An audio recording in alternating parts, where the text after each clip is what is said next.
জি জি ওকে ওকে। উপস্থিত হয়েছে মোহাম্মদ ইদ্রিস, তারপর হাসানুল্লাহ, বিশেষ করে সদস্য সচিব আমাদের সার্বিক সহযোগিতার সদস্য সচিব হিসেবে হাসানুল্লাহ আছে।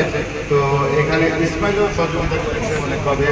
তো আসলে সকলকে আন্তরিক শুভেচ্ছা এবং মোবারকবাদ যে এই মহতী অনুষ্ঠানে সবাই উপস্থিত হওয়ার জন্য, বিশেষ করে আলামী রাসেল ভাই, আমি একটু নক দিয়েছিলাম তখন সে এভরিথিং মেনটেনিং হোলি কোরআন।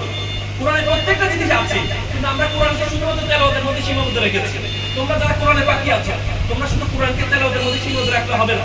তোমরা কোরআনকে রাখবে হচ্ছে, কোরআন হবে তোমার জীবনের গাইডলাইন, তোমার জীবনের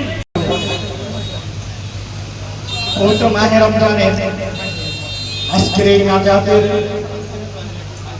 বাদে আসরে আল্লাহ রাব্বুল আলামিন এরকম সুন্দর আয়োজনে আমাদেরকে আসার বসার তৌফিক দান করেছেন।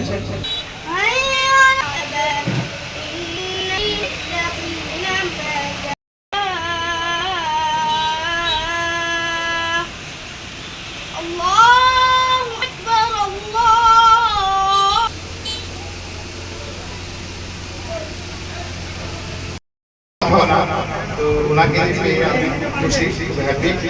তো আজকের এই অনুষ্ঠানে সকল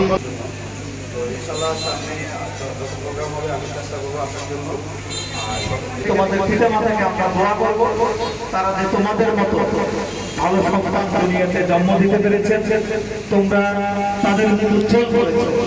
তো আমি আমাদের আল্লাহ রাসূল ভাইয়ের কাছ থেকে কথা শুনবো।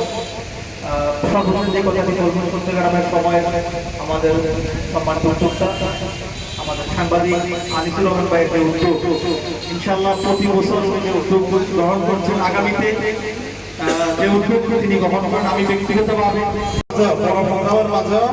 যে কোরআনের পাখি ধরে আলোচনা শোনার জন্য, কোরআন তেলাওয়াত শোনার জন্য আমার নিজের সিদ্ধান্ত ছিল আজকে এখানে থাকবো।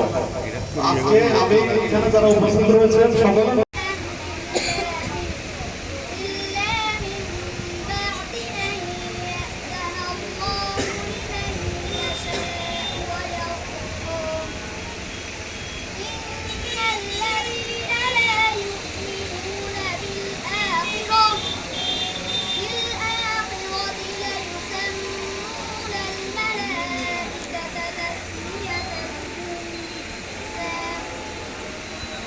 পুরস্কার বিতরণ করার প্রতিযোগিতায় অংশগ্রহণ করেছে।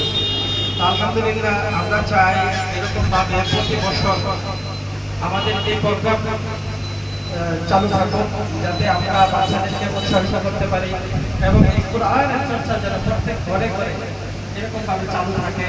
আর এই প্রতিযোগিতা অংশগ্রহণ করা মানে যে ফার্স্ট সেকেন্ড থার্ড হওয়া এতটুকু যে ক্ষেত্র এমনটা না, এটাতে অনেকটা ফায়দা, যেটা হলো বাচ্চাদেরকে উৎসাহ দেওয়া, আনন্দ দেওয়া, এমনকি বাচ্চাদের সাহস পাওয়া।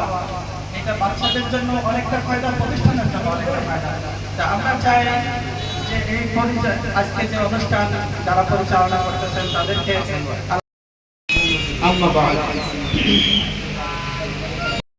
আলাইকুম।